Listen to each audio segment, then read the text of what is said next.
जय श्री कृष्णा।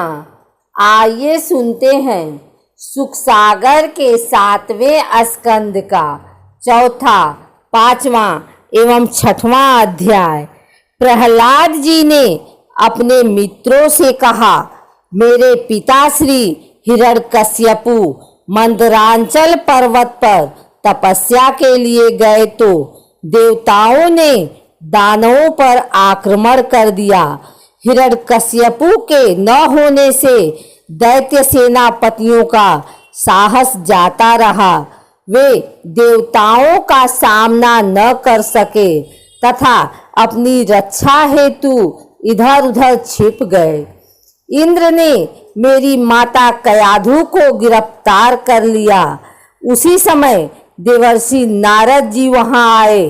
नारद जी मेरी माता को अपने साथ ले गए। नारद जी ने मेरी माता को भागवत धर्म का रहस्य और विशुद्ध ज्ञान का उपदेश दिया। उन्होंने बताया कि यदि कोई व्यक्ति काम, क्रोध, मद, मोह, द्वेष और मत्सर इन 6 शत्रुओं पर विजय प्राप्त कर ले तो वह भगवान के चरणों में जगह पा जाता है। असुर कुमारों, अपने हृदय में विराजमान भगवान का भजन करो। श्री हरि की भक्ति का स्वरूप सर्वत्र सब वस्तुओं में भगवान का दर्शन समान रूप से करते रहोगे। 5वां अध्याय प्रारंभ। हिरण्यकश्यपु द्वारा अनेक उपाय अपनाने पर भी जब अपने पुत्र भगवान के भक्त प्रहलाद का बाल भी बांका न कर सका तो उसने सोचा कि मैं स्वयं ही इसका वध करूंगा। प्रहलाद हाथ जोड़े अपने पिता के सम्मुख खड़े थे।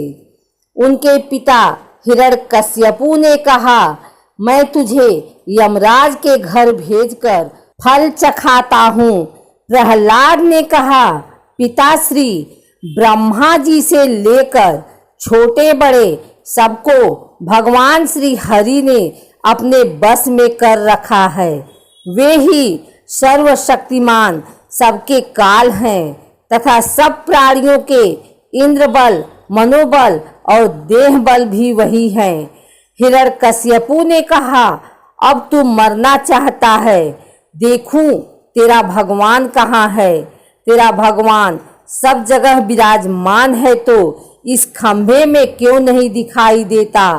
क्रोध में भरकर वह अपने सिंहासन से कूद पड़ा और बड़े वेग से घूसा मारा। उस समय खंभे में से भगवान श्री हरि नरसिंह का रूप धारण कर प्रकट हुए। दैत्यराज हिरण्यकश्यपु हाथ में गदा लेकर नरसिंह भगवान पर टूट पड़ा। भगवान ने उसे अपनी जांघ पर लिटाकर अपने हाथ के नाखूनों से उसका पेट चीर डाला और पृथ्वी पर पटक डाला। वह हिरण्यकश्यपु के सिंहासन पर जाकर आरूढ़ हो गए। उस समय उनके तेज और क्रोध से भरे चेहरे को देखकर उनकी सेवा करने की किसी सभासद में हिम्मत नहीं हुई। बार बार देवता उन पर फूलों की वर्षा करने लगे। इसके बाद ब्रह्मा, इंद्र भगवान, शिव, देवता, मनु, महानाग, पीतर, ऋषि, गंधर्व, प्रजापति और सब अप्सराएं आदि तथा सब सभासद वहां उपस्थित हुए। ब्रह्मा जी ने उनकी स्तुति करते हुए कहा, प्रभु आप अनंत हैं, आपकी शक्ति अपरंपार है, आपका पराक्रम विचित्र है और कर्म पवित्र है।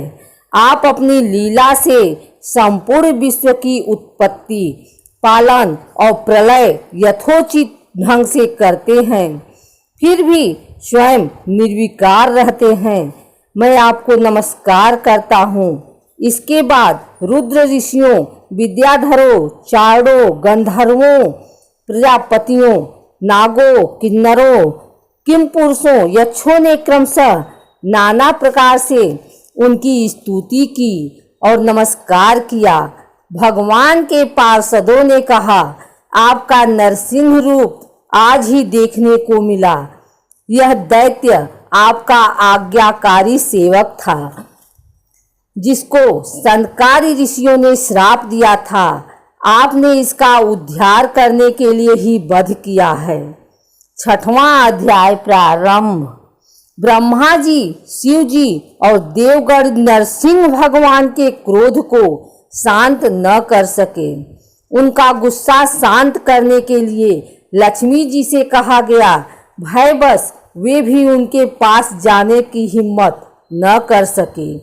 फिर प्रहलाद जी ने भगवान के पास जाकर हाथ जोड़कर साष्टांग दंडवत किया और पृथ्वी पर लेट गए। नरसिंह भगवान ने प्रहलाद को उठाकर उनके सिर पर अपना कमल रूपी हाथ रखा। प्रहलाद ने भगवान की स्तुति की। उस स्तुति का ही ऐसा प्रभाव है कि अविद्यावश संसार चक्र में पड़ा हुआ जीव तत्काल पवित्र हो जाता है। भगवान, आप सत्व गुण के आश्रय हैं। जिस असुर का वध करने के लिए आपने क्रोध किया था, वह मारा जा चुका है। अब आप अपने क्रोध को शांत कीजिए। सब आपके शांत स्वरूप के दर्शनों की प्रतीक्षा कर रहे हैं। आप मुझे काल रूप से बचाकर अपने सानिध्य में खींच लीजिए। आपने अपना जो कर कमल मेरे सिर पर रखा है, वह आपने कभी भी ब्रह्मा, शिव और लक्ष्मी जी के सिर पर नहीं रखा था।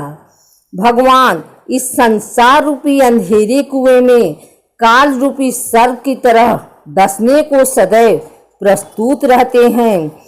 उससे मुझे बचाने की कृपा करें। यह सारा ब्रह्मांड आपका ही शरीर है। आपने योग निद्रा की समाधि त्याग दी थी, तब आपकी नाभि से ब्रह्मांड कमल प्रकट हुआ। उस कमल पर ब्रह्मा जी प्रकट हुए। उन्हें कमल के अतिरिक्त कुछ भी दिखाई नहीं दिया।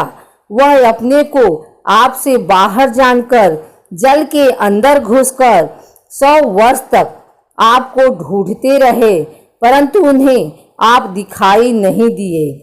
हार मानकर वह फिर कमल पर ही जा बैठे। तीव्र तपस्या करने से उनका शरीर शुद्ध हो गया। तब ब्रह्मा जी को भूत, इंद्रिय और अंतःकरण रूप अपने ही शरीर में आपके सूक्ष्म रूप का साक्षात्कार हुआ। उसे देखकर ब्रह्मा जी को बड़ा संतोष हुआ।